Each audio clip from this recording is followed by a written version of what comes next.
cases and said no to tax increases. I'm Jerry Conley, and I approve this message. For some, it's very difficult to prepare a kosher dessert that isn't dry or drier, but guess what? No more, because there's a great new book out. It's called The Kosher Baker, and I'm delighted to have the author here, Paula Shoyer, and she's going to prepare a dessert for us without cream, without butter. It's a seasonal plum tart, which is great anytime, but would be great for a Thanksgiving dessert. And all it is frozen dairy-free puff pastry that you buy at any supermarket. All right. And we're going to defrost it and then put it on parchment that's been sprinkled with some flour and roll it out. I roll everything on parchment, and I love the way you can just turn it. And you're just going to roll it about an inch larger than your tart ring. All right. Now, I use one of these tart rings that don't have a bottom, but you can use the ones that have a removable bottom, too. Now, what did you put on it? Just some dairy-free margarine. Okay, and it's on parchment. And then the quick trick is you put your hand underneath, and I do this for all my pie and tart doughs. You put your hand underneath, and you turn it right into your pan. All right. And then all you have to do is press it in into the corners. And at home when I do this, after I've made the shell into the ring, I put it into my freezer for 10 minutes, but we're going to skip that today. All right. And after you've done this, you just take your rolling pin and roll it on the top. All right. And cut off the extra dough, which you could use for something else if you wanted. Okay. And these French rolling pins are just great for this purpose. And all this does is cut off the dough, and then you take it off. And now you have your dough. You've got your dough, the crust. And simple what is filling, sugar, vanilla, and eggs mixed together. And you add flour, baking powder to make it puff up. A little bit of softened margarine, and then some dairy-free whipping cream.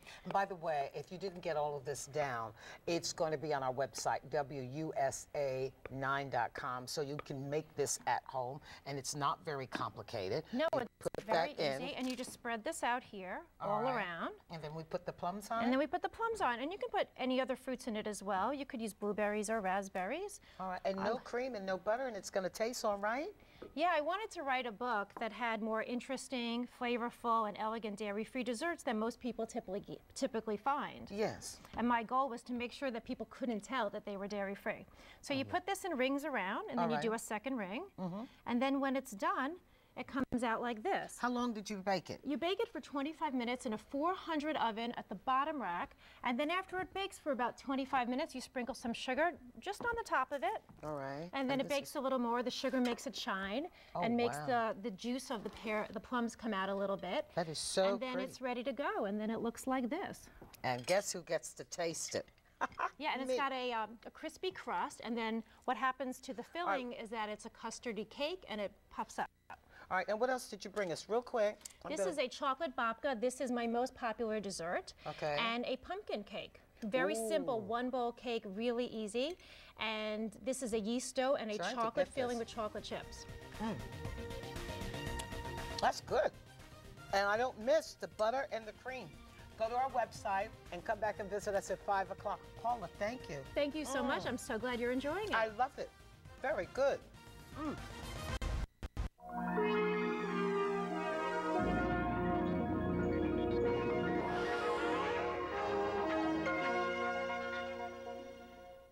Martin O'Malley sworn in. Inherits $1 billion surplus. Low unemployment. O'Malley signs the biggest tax hike in Maryland history.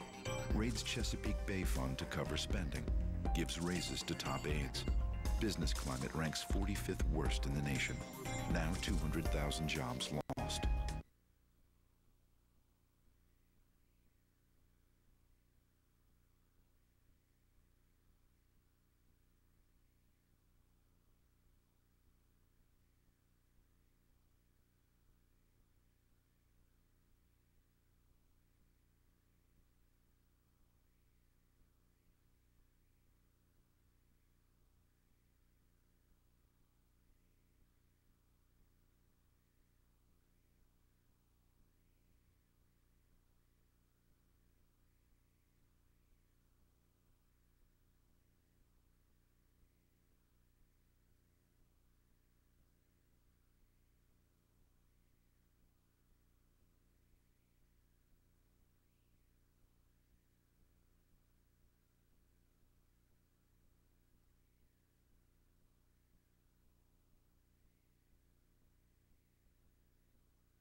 With noon, a man has been beaten to death outside a U Street nightclub in Northwest Washington.